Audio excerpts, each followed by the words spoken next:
ভোর থেকেই ক্রেতা বিক্রেতার হাক ডাকে সরব খুলনার সোনাডাঙ্গা কেসিসি পাইকারি কাঁচা বাজার। শীত মৌসুমের সবজি কিনতে দূর দূরান্তের ব্যবসায়ী, পাইকার ও খুচরা ক্রেতারা ভিড় করেন এ বাজারে।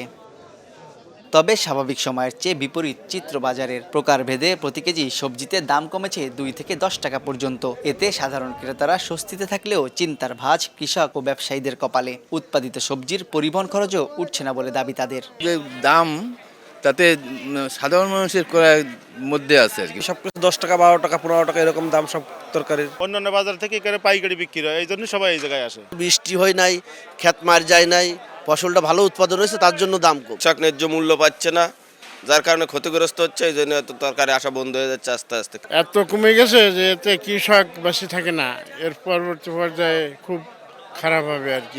টমেটো আগের সপ্তাহে ছিল 15-14, এই সপ্তাহে 10-12 এরকম বিক্রি আছে। সিম হইতেছে 6-7 টাকা কেজি। সিটি কর্পোরেশন পরিচালিত পাইকারি কাঁচা বাজারে ১.৫ শতাধিক আড়তদার রয়েছে।